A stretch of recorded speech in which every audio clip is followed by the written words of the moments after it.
Thank you all for taking time out of your coffee to come and see us today.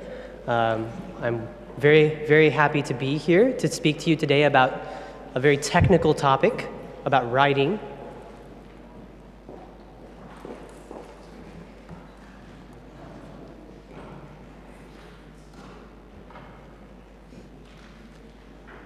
Before I get started, I think I need to explain a little bit why I'm here and who I am. My name is Thaddeus McCleary. I am an English language fellow, and I'm here on a particular partnership that involves the U.S. Department of State and some local universities. And to give you a little bit of an idea about where I come from, my experience, let me begin by saying that I've taught the full range. I'm not an academic, to be quite honest. I'm a practitioner, I'm a teacher, and I'm here today to talk to you about a technical topic that comes up in my classes all the time. And even though I'm not a professor or researcher, I hope that it is practical and useful for you. Just a brief overview about my background.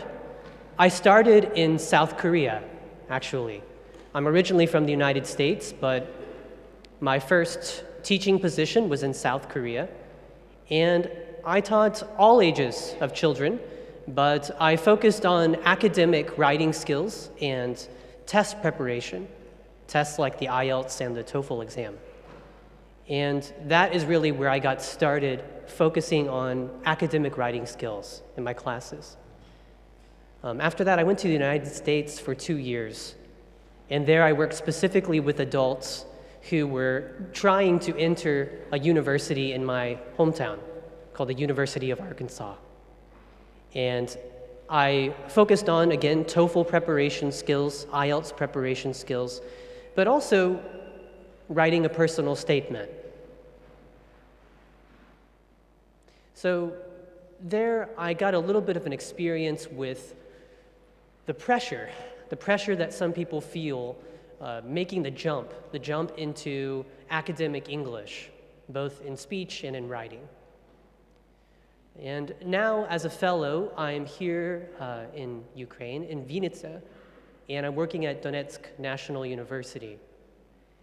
And there, I work specifically with foreign language specialists, philologists, translators, and especially those who are looking to do graduate programs abroad. So, I'm happy to see you today.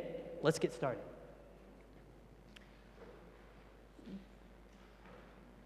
Academic writing is a big topic. I'm only here for one day, one presentation. So I thought the most efficient way to use this time is to focus on a kind of general skill that we see in a lot of different situations, whether in attending a course at a university or, of course, publishing. So we're going to look at two kinds of summaries that are involved with publication. The first is summarizing yourself in some way, and summarizing others is another topic we'll be talking about. Next. Summarizing others, to me, must involve two important things. You have to be willing to learn, right? The reason why you're reading someone else's work, why you're trying to find relevant research topics that have already been published, is to learn something, to understand what's already been done.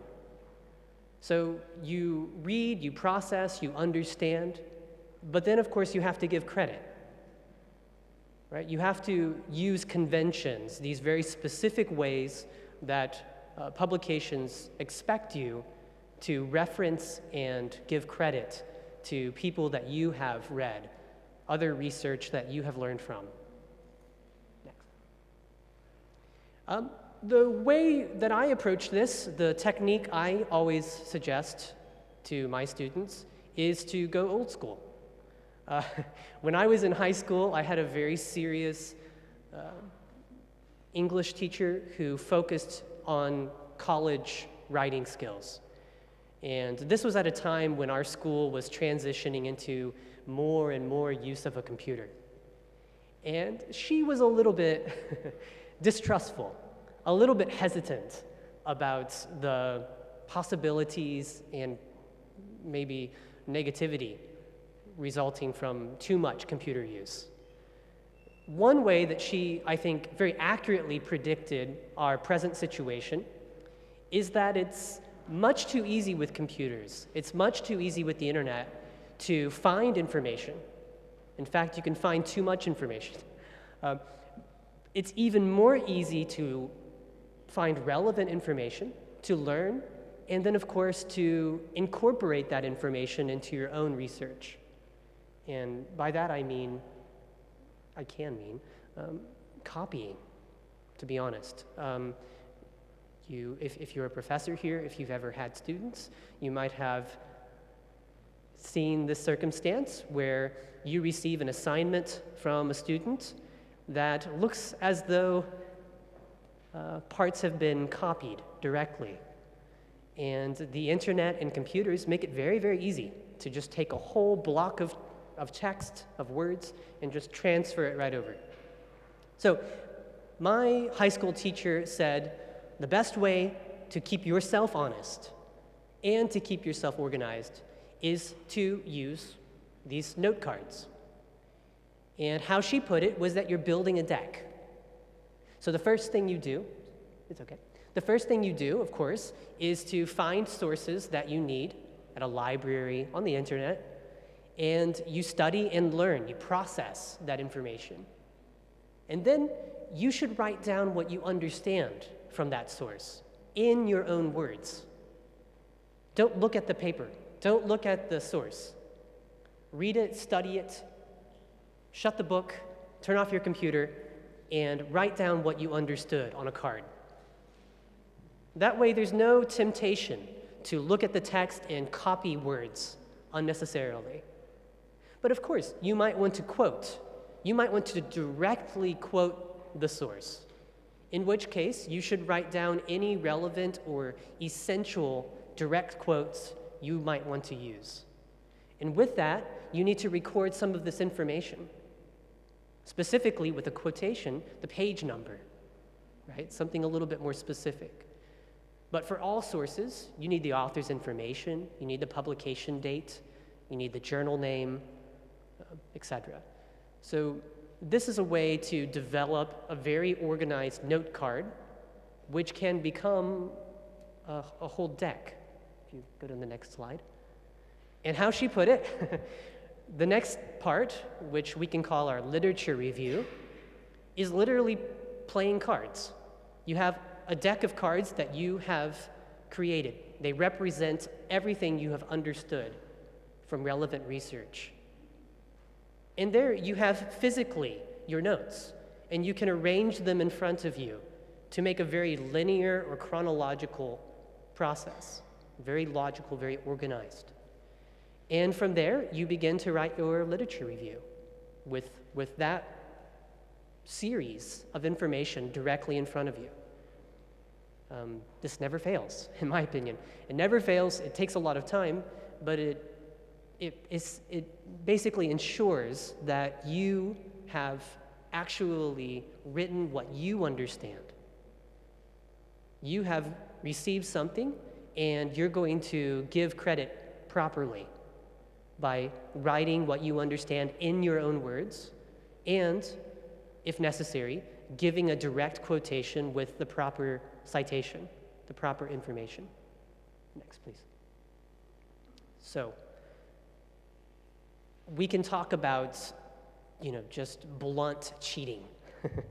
But I don't think that's necessary. I don't think any of us here want to cheat. I don't think we want to plagiarize. But there are situations where the lines are a little bit blurry. There's some gray area.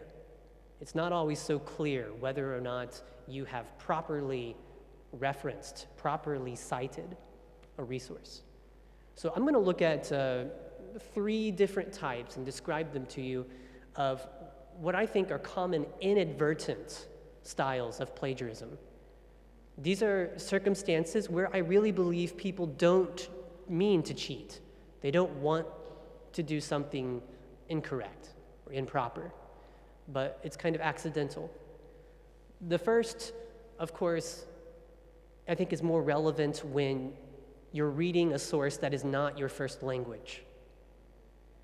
You're reading this very polished, very clear writing, and you are a little bit nervous about using your own grammar, your own words, your own vocabulary to represent that great idea. So I've had in the past some students who felt like it was better to use some of the great vocabulary, the great words in the original text in their own writing because they didn't want to make a mistake. They didn't want to use an incorrect vocabulary word.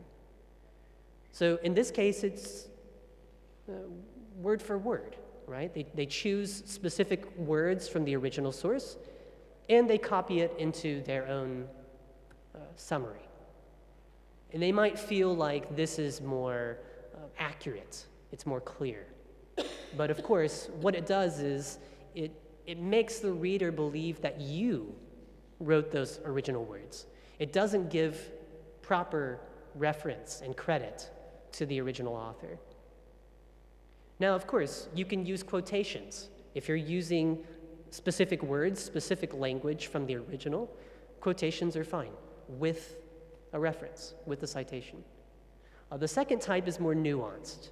It's called patchwork. Let's say the original source had one very, very, very long sentence. And in your summary, you want to separate those ideas into 4 or 5 sentences. And you use your own words to structure the sentences. You use your own grammar knowledge to do so. But some phrases you go ahead and borrow from the original source, but you put it inside of your own grammar, inside of your own structure. Unless you use quotations, again. This is plagiarism. Of course, you can't just take words from the original without giving credit. The third type, which is common both for native speakers of that language and for people who are reading it as a second or third or fourth language, is using synonyms. You don't want to use the direct words, so instead you think of a very close synonym. So it's not exactly the same as the original, but it has the same structure, but with different words. And even though the words aren't exactly the same, I think we would call this plagiarism. It's not giving credit to the original source of that information. Next, please. So, on the screen before you, you have a real, authentic source of information. It's just one paragraph. I want to give you a minute, if you can, to look at the screens, read through that, maybe write down some notes on a paper, the main points in that paragraph. I'll give you a few minutes now.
what I'm going to begin to show you now are summaries of this resource, of this paragraph. Go ahead, use the next slide. Now watch what happened here. All of those underlined parts were directly from the original source. In between the underlined words are this student's original words. So I think you can see by comparison that most of this summary is directly from the original text. And this is what I would call word-for-word plagiarism. Next slide. And you can hit next. Why? Why is it definitely plagiarism? The words are borrowed. Borrowed, but not referenced. They're not giving credit to the original author. There's no quotation marks around the words. That's just stealing. It's stealing someone's ideas, someone's language, without giving credit. They're directly copied. All of those underlined parts were word for word copied from the original. Now, the last point I want to make is even if, at the very end, this student wrote the citation that referenced the authors and the date of the publication, because they didn't use any quotation marks, it's still plagiarism. Someone reading that might think that it's their words, their understanding of the original source. Beyond that, of course, is it's ridiculous. It's ridiculous, I think, to have that much direct language, even in quotations, in a paragraph. If we go back to the note card technique, really with every source, maybe just one or two direct quotes is all you would ever need. The majority of your summary should be your own understanding and how it connects to your research. So let's go into the next one. Here I'm just showing you the original source again, and hit next. Okay, and here is what I call patchwork plagiarism. You'll notice on this, the proportion of the word-for-word borrowing is reduced, right? So there's more connective language that this student has created. So it's more of their own idea, more of their own work, but still we have a problem. We have direct phrases and parts without quotation marks. Next. So just to summarize, this patchwork plagiarism is definitely plagiarism because even though it has some connections that are new, much of the main ideas of this summary are directly copied from the original source. Maybe this person has put them in different types of sentences, a different structure, but it's still much of the original language. At the end, this student even gave a citation, but still, because there were no quotations, it's plagiarism. Using any of these exact words is plagiarism unless you use quotation marks. Okay, next. Okay, again, here's the original source, and now here's the summary. This time, substitutive plagiarism means choosing some keywords and changing those words into something very similar. For example, we have the word maybe in the first line. In the original source, it was perhaps, right? So this student just changed the word, changed the vocabulary word, but it's the same structure. Even though the words, the specific words are different, it has the same meaning and the same pattern. Next. Okay, and this one honestly is very, very, very, very common. I think most people believe or learn that to summarize means to use your own words to describe something else. And your own words to some people just means a different word than the original. All of the main ideas, again, were the original source's ideas, even though some of the vocabulary had changed. And if I were reading this student's summary, I might believe that this was all their understanding. when in fact it's the author's original structure, the author's original presentation. Next. Okay, now I want to show you what I think is a good example, a good summary. Here's the original source, and here is the accurate, interesting summary.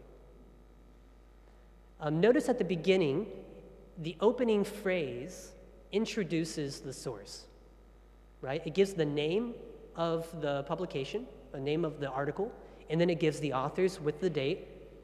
And later on, when it actually uses a direct quotation, it gives the page number. This is totally acceptable. The person has used none of the direct vocabulary, none of the original structure. They've read it, they've understood it, and they've created something a little bit new, their understanding of this original source. Okay, next. So, you just hit next 3 times. The specific language used in the original source was important. The students needed that. But what's essential for researchers of all kinds to do is to understand something and discern whether or not this information, of course, is relevant, is valid, is useful, pertinent in their research. But of course, it's to try to understand and give credit, give value to this original source. The language was entirely changed and the structure was changed. And now this person is ready to use this summary in their own article for their own purposes. Next. So now we're going to do something a little bit different. And I notice, just like in my usual classes, many of you have phones before you now. And fear not, now we're going to be able to use those phones for an activity. If you would pull back up the slide. We're going to be doing a kind of exercise to determine whether or not these situations are plagiarism. You just hit the play button at the top. Okay, next slide. All right, here's a situation. Take a moment to read the situation and think about whether or not this is ethical, whether or not this is right.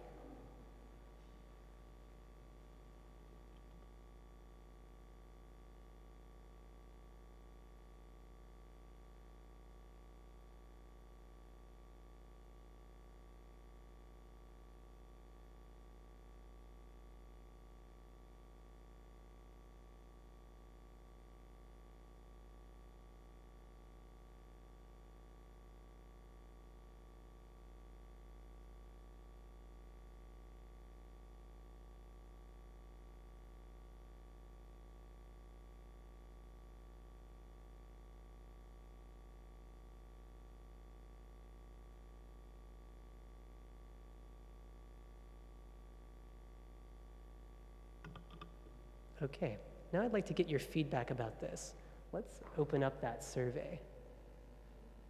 Okay, now with your phone, you can go to this website address. Kahoot is what we say. KAHOOT.IT. And there you're going to enter in that PIN, that code. I'll give you a moment.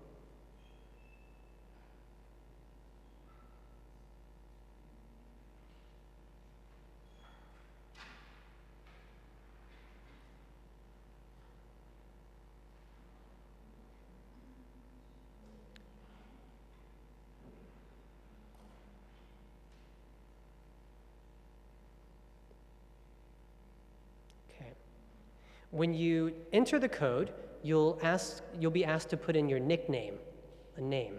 And I'm going to put my nickname as Thaddeus, so you can see that I'm there. There I am. Oh, good. We have some others to join us. Okay. I'll give you a moment to log in, and then we're going to start the survey.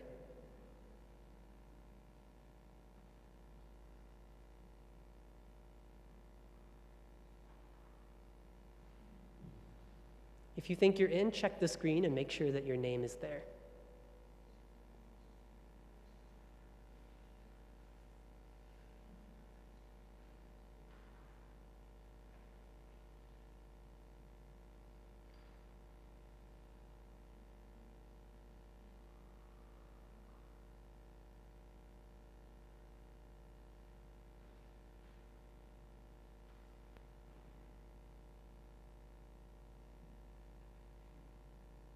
We'll give one more minute. We'll try to have a consensus quorum here.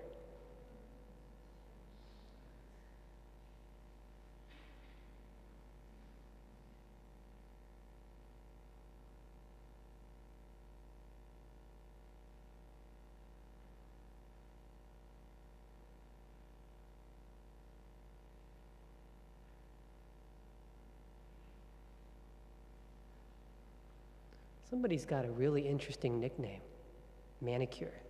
I like it. Okay, we have 20 players. I guess that's enough to see some interesting charts.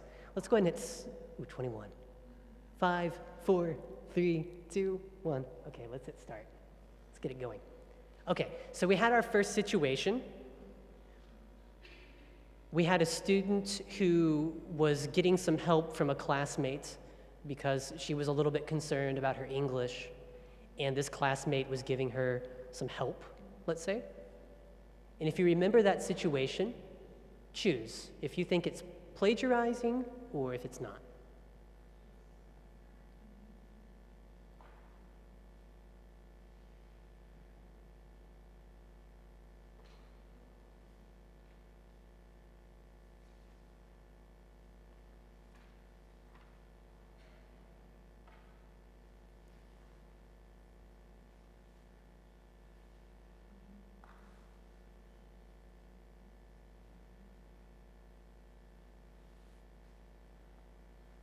I think we're waiting on one. I think we had 21 players.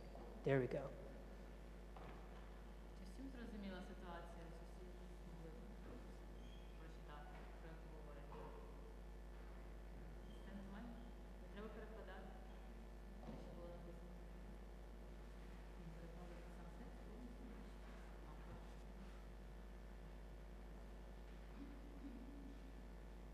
So this situation, I think, is very, very common, and you yourself might find yourself in this situation.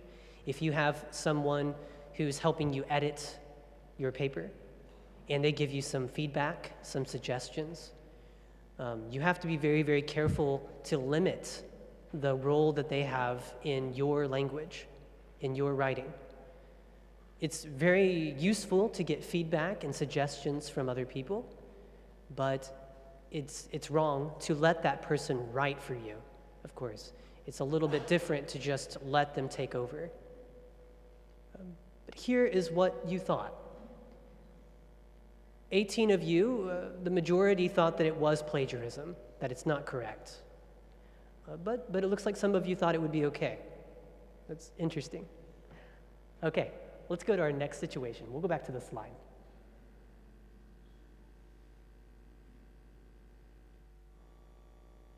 Okay, here's our second scenario. Take a moment to read.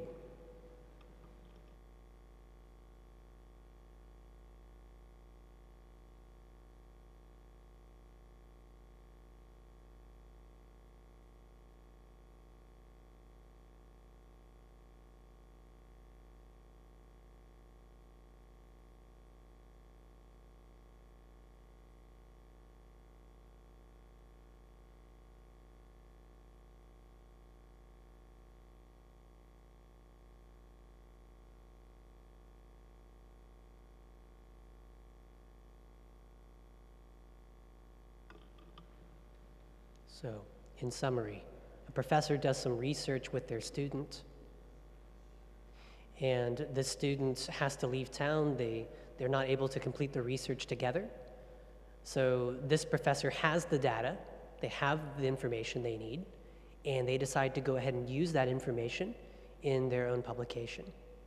So the question is this professor allowed to claim that he is the only author of this new paper? So let's go back to our survey.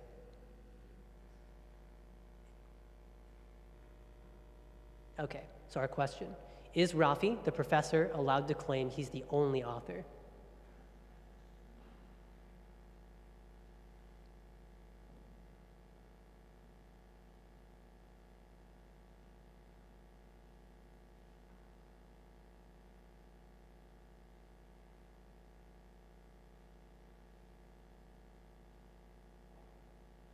Seems a much faster response time.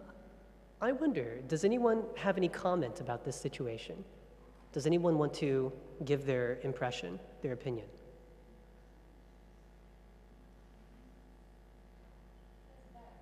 It's bad.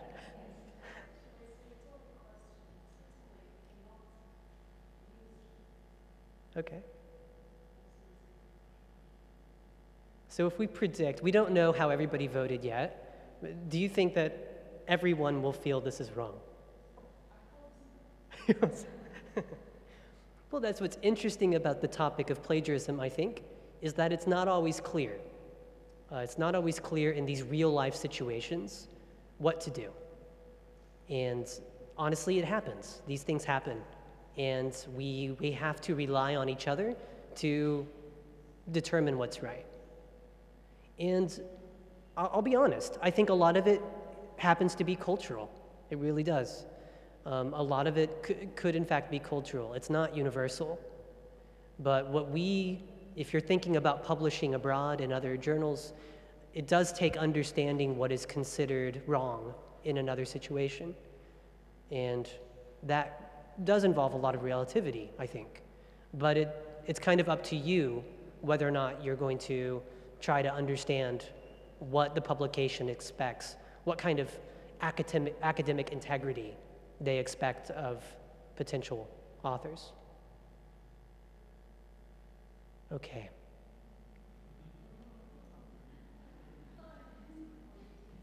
You're disappointed. I think, does anyone who said that it's not wrong, does anyone want to give a justification for that? Why did you answer that it's okay?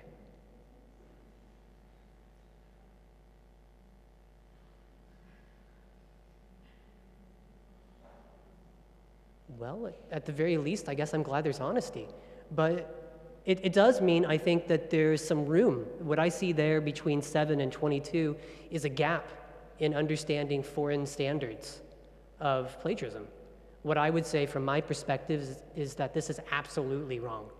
Like no, there's no hesitation for me. But again, this is coming from all of the information and beliefs and values that I've been given by teachers for all of my life. So again, it has to do with culture and background. But it's important, I think, to understand that a foreign publication would definitely not accept a professor claiming data as theirs when someone else, especially a student, had helped them.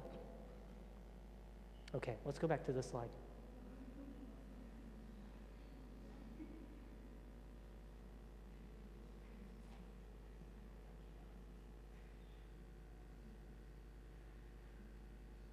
Okay, here's our third situation.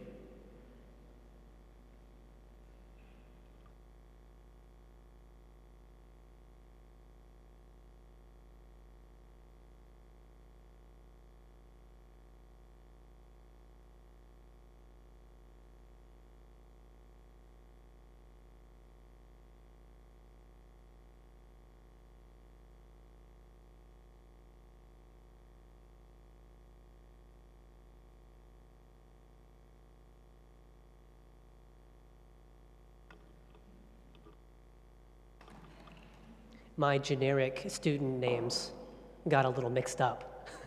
Carla at the end is supposed to be Gita. So Gita is going to try to turn in this paper.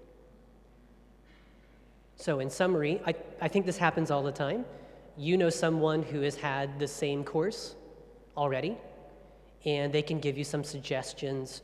They can let you know about the professor, their style, and they can even give you a heads up about some potential assignments or requirements that you might have. And they might even have old assignment papers, test papers that they can show you to help you out. Okay, so let's go to our survey and let's decide if this is plagiarism.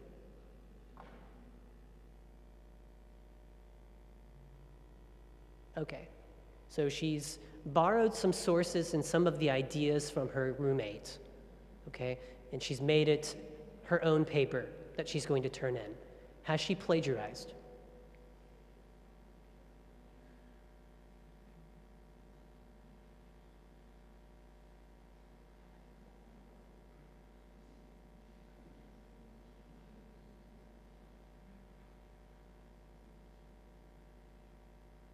Okay, again, I think it's interesting to hear what you expect. What kind of results do you expect?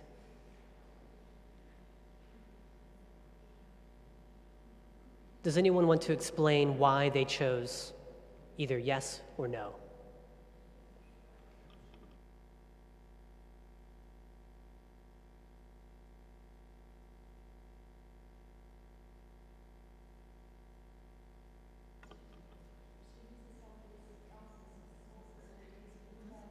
Mm-hmm. So for you, okay.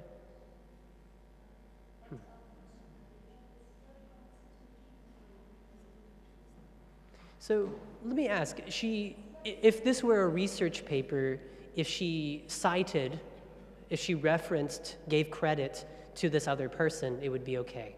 But this is an assignment for a class. You typically don't cite your friends in your assignments.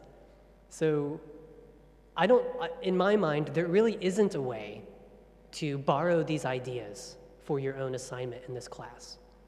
The professor kind of expects you, if you're going to borrow ideas, you're going to look for recognized peer-reviewed research, and you're going to cite that in your work properly, not your classmate or roommate. We'll see if this is clear to most people.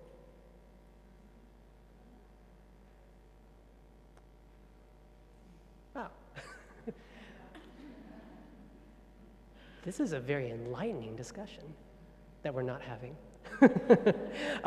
This is a gap, again, to me, where I come from in the universities that I went to. This would be probably grounds for expulsion. Really, this could really lead to some pretty serious reprimands, including maybe dropping the course, failing that course, or potentially being kicked out of the university. So, of course, where I come from, it feels really clear to me. But yeah, I would definitely say generally, in the United States, people would say this is clearly wrong. This is clearly plagiarism. But it happens. We'll go back to the slide. The fourth situation. It's a little longer, so take a moment, please.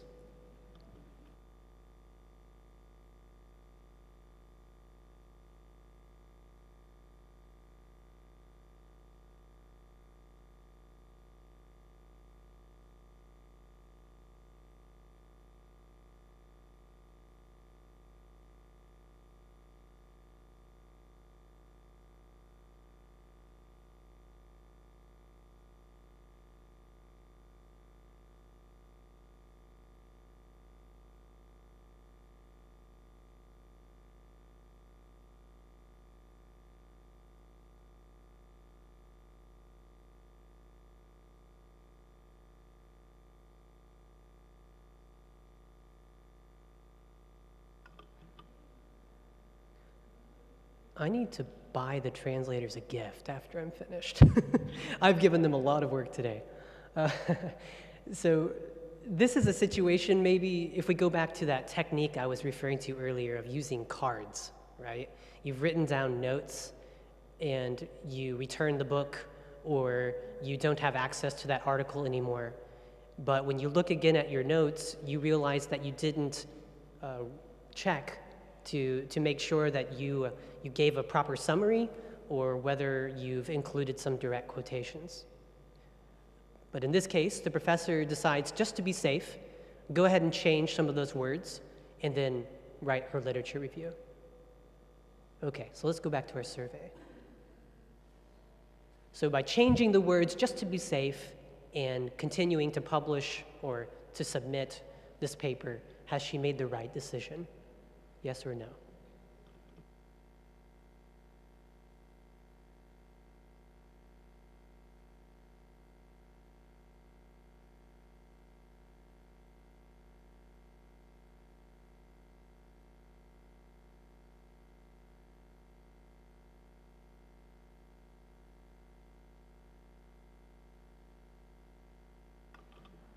Okay.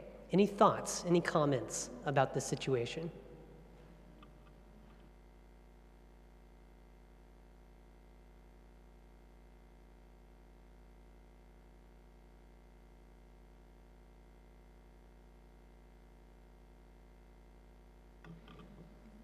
She made just one particular decision. Does anyone have another suggestion for this professor? What is an alternative that she could have done? Okay, so go back and find it.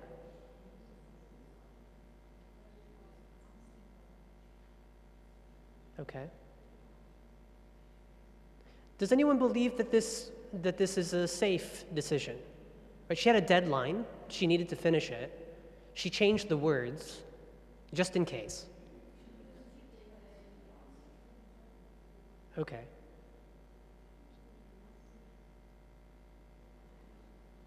So what do you expect our results to be?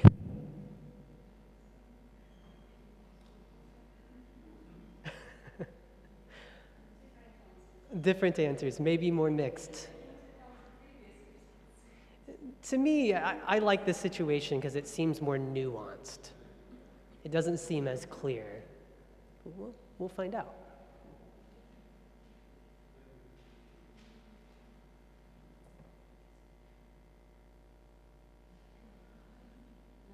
Good. Yeah, I think that's a little bit more clear. Everybody believes it wasn't the best idea for her. It's kind of risky, in my opinion. It's risky. She doesn't know for sure if she's plagiarized, but I think it is better to be safe. Let's go back to our final situation. Would be to go back or to take out that part. Go back to the original source. She didn't change some words, but paraphrase it, the whole part, paraphrase the whole part. Yeah, she could do that, sure. It would, If she read her, yeah. if she read her, right, she had the, She plays the name. yeah, she placed the name of the author there. She just doesn't know if it's a direct quotation or not. So yeah, I think it's a good idea. She could totally summarize again her own notes into totally different structure, different language, different understanding, as if it was the original. Mhm. Right, she mentions the name. There's no problem. If she mentions the name and she's summarized again completely, not just changing some words. So it's okay. It's okay. So in this original situation, you see, she decides to change some of the words. That's substitutive plagiarism. She's just using synonyms. It's not enough. She should go further, perhaps, and completely summarize again these notes that she has. Let's look at a final situation.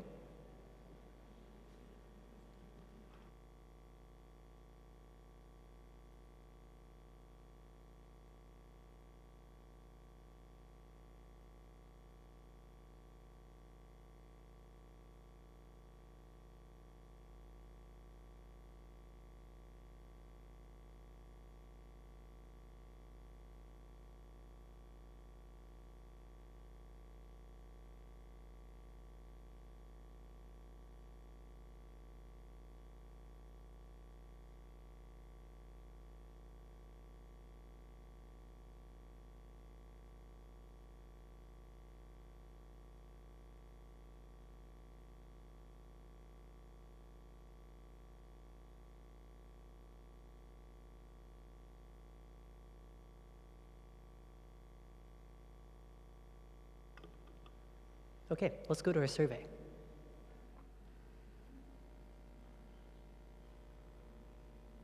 Okay, if some of you here are professors, I think this would be relevant.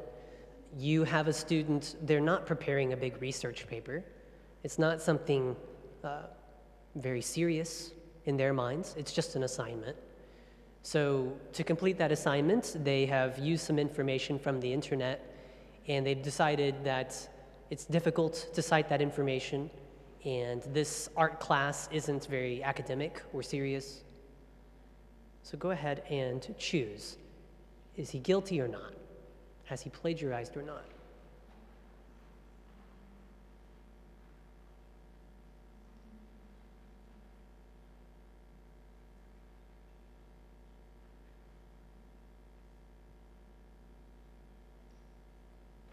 And for those of you who are professors, I want to ask, do you check every single assignment that a student gives you?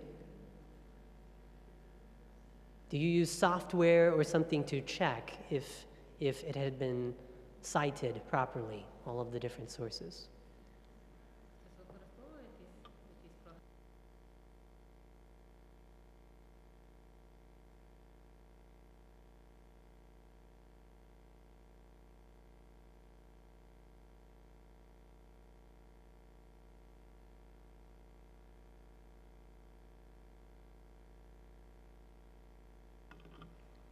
Good. Okay. So it looks like that was more clear for people that yes, it's a bad idea. It's definitely plagiarism. Okay, good. Let's go back to the presentation and move on. So that first part was about, probably for most of you, the literature review section of your potential publication. It's the part where you're trying to reference and give a background for the information that you think is necessary for someone to understand your achievement, your new idea. Now, along with your publication, you're going to be asked to summarize yourself, to summarize your own research. So we're going to look at ways and tips for writing a very, very concise and efficient abstract. Next. Okay, so just a little bit about the abstract. I'm going to put these questions to you. Think for a moment about the purpose and the elements of an abstract. What you think is necessary. And then what makes it good? What makes it particularly efficient and useful? Also today, I'll show you some statistics about the average length of an abstract, but how long do you think it should be? And how important is this abstract in terms of getting published, having your publication accepted? So I'll try to talk about all of these next, please. Okay, you can think of an abstract as an elevator pitch. You do research, you look for other publications yourself, and when you're looking for publications, you probably try to find the abstract and understand whether or not this would be useful for your research, if this research paper is relevant to you. So it's really important that you give a quick, concise elevator pitch, that you build interest in your own, so that when students and researchers want to find your research, they can quickly understand if it's useful for them, and that your abstract definitely doesn't discourage them from reading it. And one way to do that is to make sure that you're concise and to make sure that you justify your research by giving it some importance or significance. Give it a context. Next. Very, very practically, when you're going through research databases, it's a quick view. It's a little window into a long formal publication. So it gives researchers who are pressed for time an opportunity to quickly understand what this paper is, what it tries to achieve, and how it can be relevant in your field, your subject. And the abstract itself should present the structure of your paper. It should let the reader understand where they can find information in your full publication. Next.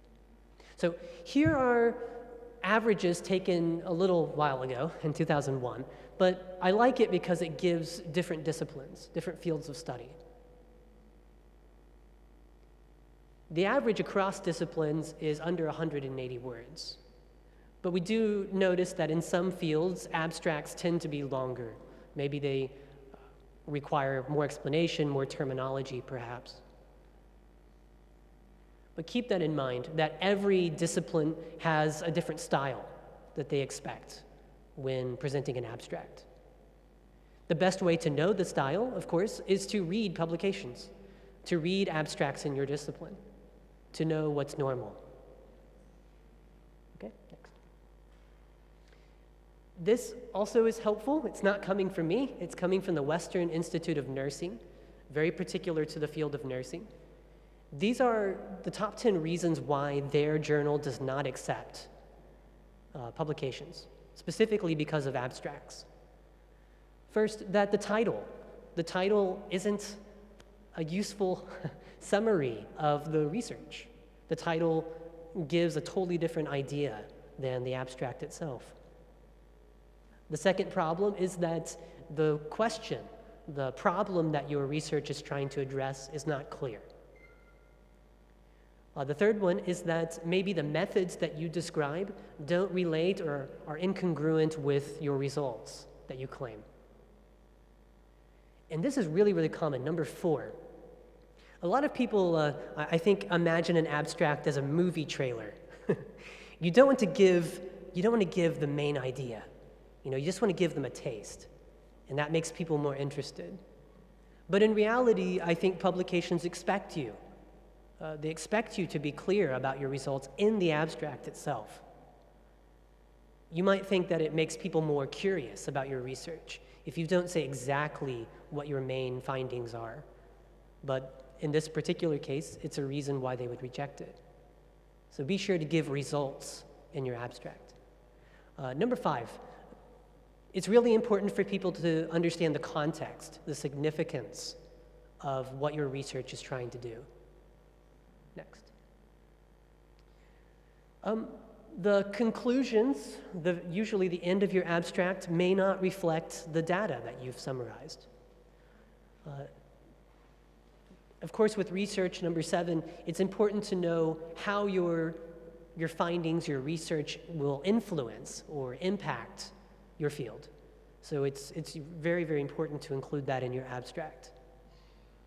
Some publications have a particular format or template they want you to use, not only, of course, for your paper, but for your abstract. They might expect a very specific structure. So before submitting an abstract for a publication, be sure to check if they have any guidelines. Number 9, of course, grammar errors, right? Writing problems. That's obviously something that's difficult when you're trying to be concise and summarize. Finally, jargon. Even though the people who are looking at your research may be familiar with the terminology, it's really not appropriate in the abstract to overload with jargon that in your paper you take more time to explain. This is particularly true if you're coining a new term, for example. It's better just to use a more recognized term or description in your abstract.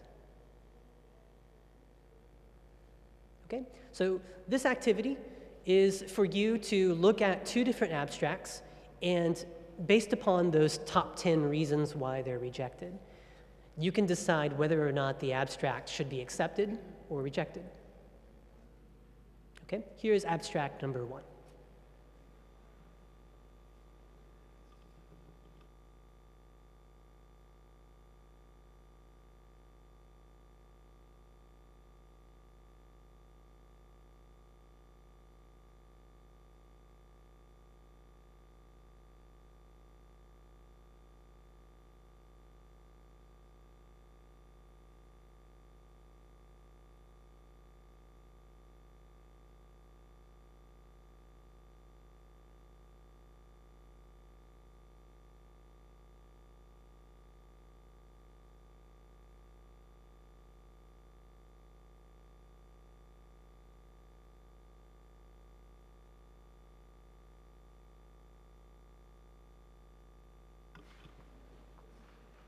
Does anyone want to comment? What do you think?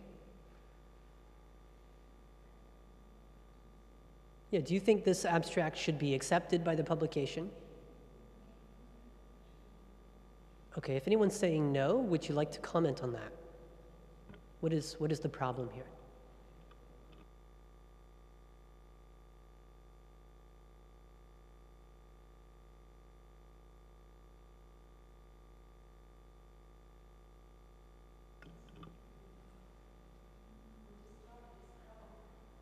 Okay. So some of the words are repeated. Any other issues that people have found? Think about those top 10 problems.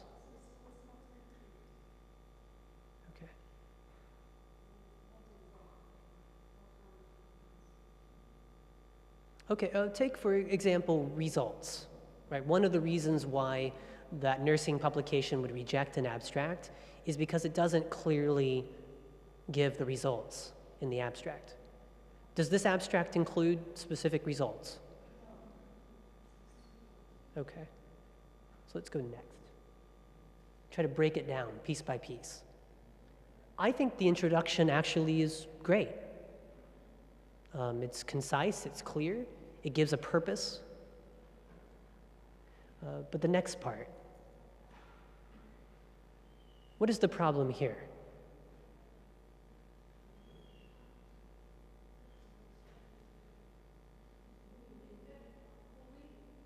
Right. Right, the we call this first person, right? And in your abstract and in academic writing and research writing, you shouldn't use the first person.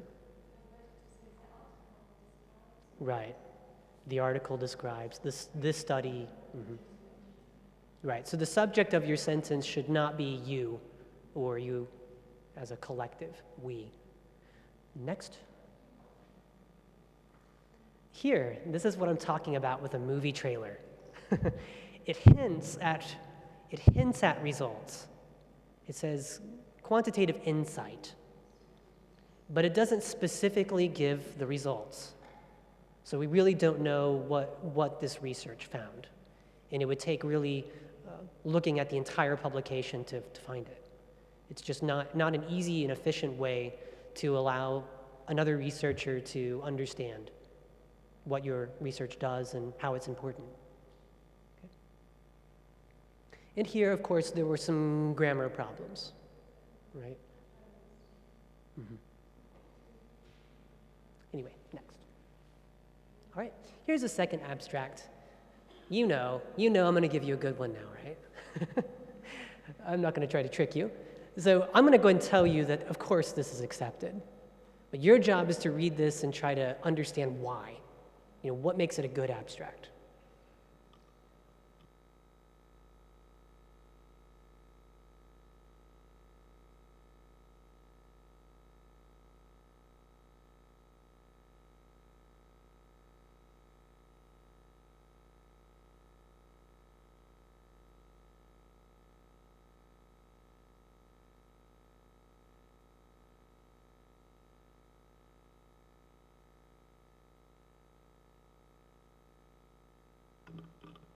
Does anyone want to give any comments? What makes it better than the other one? Gives results, for sure. Specific, sure. It have all the part of the structure. Uh-huh. And without any person, unpersonal. Right, not in the first person, sure. No, we and I. Okay, let's go next. Break it down too. I like this stylistically. I like this abstract because it begins actually with the significance. Rather than directly saying what this research does, first it tells what the problem is. You know, what is missing in this field that this research is trying to address. And then next, it gives a very concise statement about the study. Okay, next. And all of these findings. It very clearly outlines specific information, specific results from their survey. Okay? So I think one way we can understand the necessary parts of an abstract is to look at something called rhetorical moves. And this is something that Swales in 1994 advised people to use as a guide when forming their own abstracts. First, he suggests that the move should be giving background, some context. And a question that you can think of is, what do we know about the topic? What has already been done? And then you're going to give your particular purpose, what your research is trying to do. So what makes your research, this topic, so important? And then you should, just like in your full publication, you should talk about your methods. How did you do this research? Who were the subjects, if you had subjects? And what were the results, of course? And then next, you should have some kind of implications given, right? What do they mean? What does this research, what do these results leave for other researchers to take further? So this is just one way. I'll make one note, though, if you hit next. That last example we looked at actually flipped move 1 and move 2. And as I said, I think stylistically that's an interesting idea. To begin more about the purpose and the missing piece that this researcher is trying to provide. Okay, next. Finally, to be more specific and practical, I have one resource idea that I think would be helpful for everyone here. It's a website called Lang8, lang-8.com. It's something I've used for years. It's a free website. It's a community of people who are trying to write well in other languages. So the system is diagrammed here. So you register, and for example, you have your abstract that you've written, but you just want to get a little bit of feedback from a native speaker about any grammar problems or stylistic changes you might want to make. So you post your abstract on this website, and then native speakers around the world will come on and give you feedback for free. And why do they do that? Because the last part is they expect you to help the community by, if you see something in your native language, which you definitely will, you can give feedback as well. You can give them suggestions, give and take. And when I've suggested this to people in the past, they've had a lot of success. Often in the same day, they get feedback. So it really works, it's really useful, and it's free. It's a good first step before maybe showing it to your peers or, of course, presenting it to a publication. Okay, now I'd like to leave some time for questions. I know that this topic of academic writing is very large. I only talked about a specific piece. But does anyone have another question concerning English and academic writing?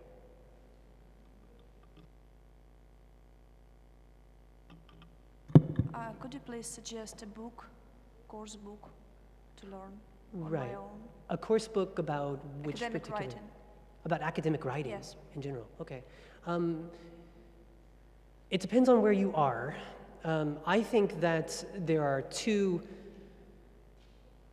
general categories of textbooks that are useful for all academic writing, not just for publication. And the reason why I'm going to suggest something more general is because there are more options. But generally, any textbook that prepares people for the TOEFL IBT writing section or the IELTS academic writing section. There's one specific part of the IELTS academic, if anyone's ever studied for it, that requires you to look at a graph, some statistics, and describe it in your own words. That's perfect. But generally, these guides, these workbooks, they try to not only prepare you for the test, but prepare you for the end goal, which for most people, after these tests, they hope to study in another country. They hope to do research in another country. About specific books, about academic writing, I don't have any particular ones. I really think there are so many in that broad category of IELTS writing and TOEFL writing. And it's better just to find something that you like more, something more interesting to you. Sure. I'd also like to add that different disciplines have different books available as well. So when I was an undergraduate, one of the books we were required to have was called Writing History. I was a history major, and it was a book specifically about how to write as an academic historian. And there are books like this in every discipline, but I can't tell you all of them because I don't know them. But they're easily findable, and they're usually short, and they're very results-oriented. Like, these are the things you need to do. This is the kind of style you need to have. Yeah, it's worth mentioning that there's a whole field of publication that's really for native speakers of English to study style. And that could, of course, be useful for you. There's the classic Strunk and White elements of style, which is good for anyone who's trying to write in English, but it's meant for a native-speaking audience. But yeah, every field has those publications, and that's what you should definitely strive for, right? Writing like a native speaker. So, definitely. Any other question? I can also suggest as an answer for this question, online learning platforms such as FutureLearn or Coursera, because they are courses academic writing or writing in English for university. So you can search these websites for these courses. Right. Yeah, so these massive online courses, yeah. Задам запитання українською мовою. Доброго дня. Ольга, НПУ Драгоманова. Я працюю в педагогічному виші. Отже, ми навчаємо студентів працювати з літературою, перш за все з навчальною літературою. І для цього пропонуємо їм таку методику. В кожному тексті визначати ключові слова, тобто ті слова, які мають основне смислове навантаження. Коли вони резюмують або пишуть анотацію на вивчений текст, вони, по суті, використовують ці ключові слова. Тобто ми навчаємо плагіату, чи це якось по-іншому можна розглядати? Дякую. Please. Yeah.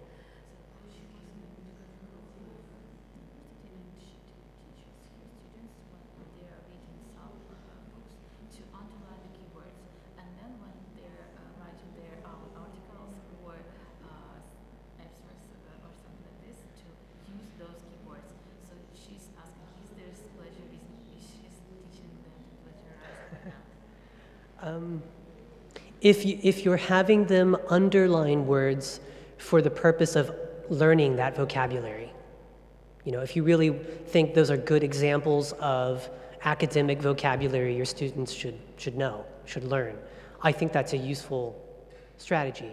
If you're teaching it for the purpose of using those words directly, word for word, in your own work, especially a publication or assignment, yeah, I would definitely discourage that. I would say it's plagiarism. I know, as I was saying earlier, I know the tendency is to doubt your own ability, to doubt your vocabulary, right? To doubt your writing style. But it really becomes a problem when you rely too much on that original source in terms of specific words and grammar, structure. Remember that the journals that you're trying to publish to, they're not going to be lenient in any particular way because you're not a native speaker of English. I'm just sorry to say. They're going to evaluate you just like any other submission. And the standard is, if you're using direct words, vocabulary, and of course grammar, structures, you should use quotation marks, and you should cite that particular use with a page number and a reference to the article and the author. So I would recommend limiting that strategy only to learning vocabulary, not to directly using it in their own work, in their own direct summary, without quotation marks. Yes? If, for example, I want to use the ideas of Ukrainian authors or American authors, and I write my article in Ukrainian and I translate English text into Ukrainian, should I put this quote in quotation marks? Right, Or just it's enough to mention the name of the author? And just the opposite. If I use, for example, the ideas of the Ukrainian author and write in English and translate, then it's not direct quotation because it's translation. Should I put it in quotation marks Yes, a lot. I would say so, and you can make, there are different styles that you need to refer to. It depends on the publication that you're using, but there's usually a way in the end in your bibliography to reference that something was used as a translation, and you need to But know. no quotation marks. No, You need just to look reference. at the style. Yes. I would say my intuition is I would use quotation marks. Would use, I would, and I would put at the end. but this my translation. It's not. Yeah, so you can put in the bibliography for some styles author's translation, author's own translation. I see. But you need to refer to the particular style guide that the publication's using, whether it's APA or Chicago or MLA. I see. I think that'll be covered in another presentation. Sure, please.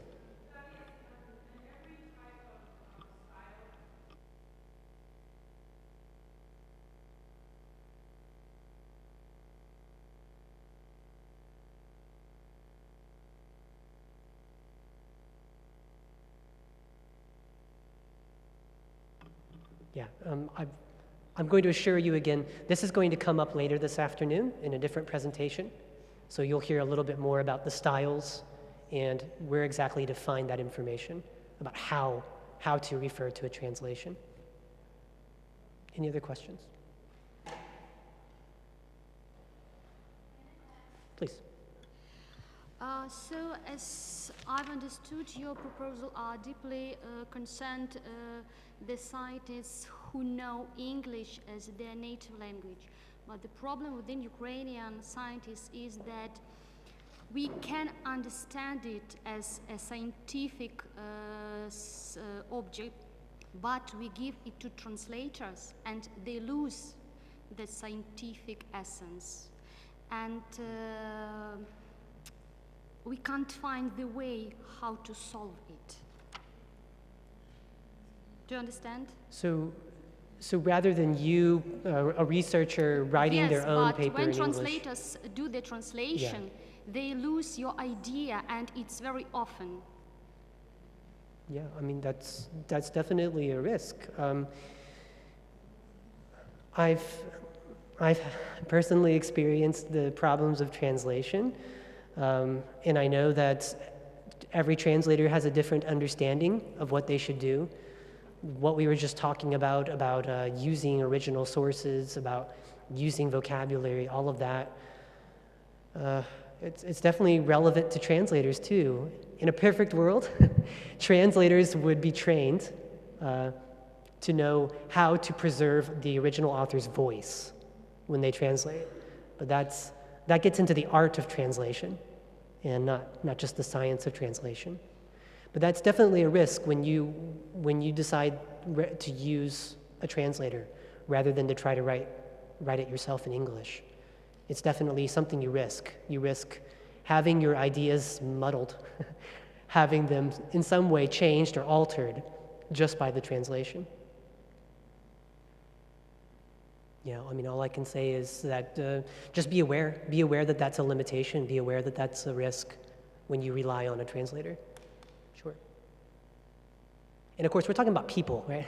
Not Google Translator. Okay, when you rely on Google Translate, I think you know what will happen. So okay, any other question? Okay, great. Well, I hope that some of this was very practical to you. What I want to highlight again is the little exercise we did about these situations of plagiarism. I'll say again, all of those situations, all 5 of them to me are clearly plagiarism, from my perspective. So I think in the future, in terms of what you can do on your own, how you can investigate this issue further, I think it would be worth doing to look up information about what is clearly plagiarism in terms of Western publications, and to try to understand the difference between what another country believes is plagiarism as opposed to maybe how you have been taught. And the risk of inadvertently plagiarism is serious. It's not necessarily that everybody intends to cheat or intends to do something wrong, but it is up to you, the author, the researcher, to know the standards And I can definitely say no publication, no university will give any leniency. They will expect you to know the standards. So I hope that in this series, in further presentations about this subject, we can give you more information, to help you understand that better. Anyway, thank you. Thank you for an enlightening topic. Thank you so much. Thank you, Thaddeus.